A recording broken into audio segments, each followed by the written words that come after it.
नमस्कार, मी संकेत Deshpande. Top news Marathi चॅनलमध्ये आपलं स्वागत. संभाजी ब्रिगेडचा उल्लेख छत्रपती संभाजी महाराज ब्रिगेड असा करत छत्रपती संभाजी महाराजांचा एकेरी उच्चार थांबवावा या मागणीसाठी प्रवीण गायकवाडांवर सोलापूर जिल्ह्यातील अक्कलकोटमध्ये शिवधर्म फाउंडेशनच्या दीपक काटे यानं शाईफेक केली आहे. आणि त्यानंतर प्रवीण गायकवाड पुन्हा एकदा चर्चेत आलेत. नेमके हे प्रवीण गायकवाड आहेत तरी कोण, पाहूया टॉप न्यूज मराठीच्या या स्पेशल रिपोर्टमधून.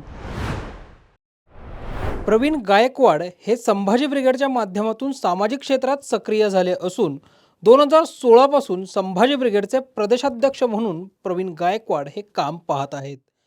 सुरुवातीचे 5 वर्ष ते संभाजी ब्रिगेडचे प्रदेशाध्यक्ष म्हणून राहिले होते. त्यानंतर त्यांनी काँग्रेस पक्षात प्रवेश केला. त्यांना 2019 मध्ये काँग्रेसकडून पुणे लोकसभेचं तिकीट मिळेल अशी आशा होती, मात्र काँग्रेसकडून त्यांना तिकीट नाकारण्यात आलं.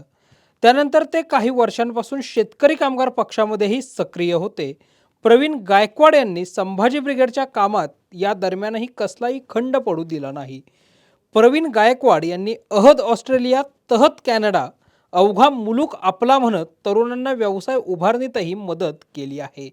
घ्या परदेशात भरारी, तेही सर्वसामान्यांना परवडणारी. 1 रुपया भरा आणि थायलंडमध्ये फिरा.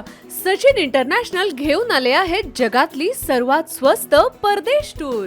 पूर्ण 5 दिवसांचं पॅकेज आता फक्त 32,999 रुपयांमध्ये. पॅकेजमध्ये विमान प्रवास, हॉटेल, ब्रेकफास्ट, ट्रान्सपोर्ट आणि प्रेक्षणीय स्थळे. सचिन इंटरनॅशनल 18 वर्षांपासून पर्यटन क्षेत्रातील एक विश्वसनीय नाव. सचिन इंटरनॅशनल सोबत मनसोक्त फिरा. संपर्क 7767989898.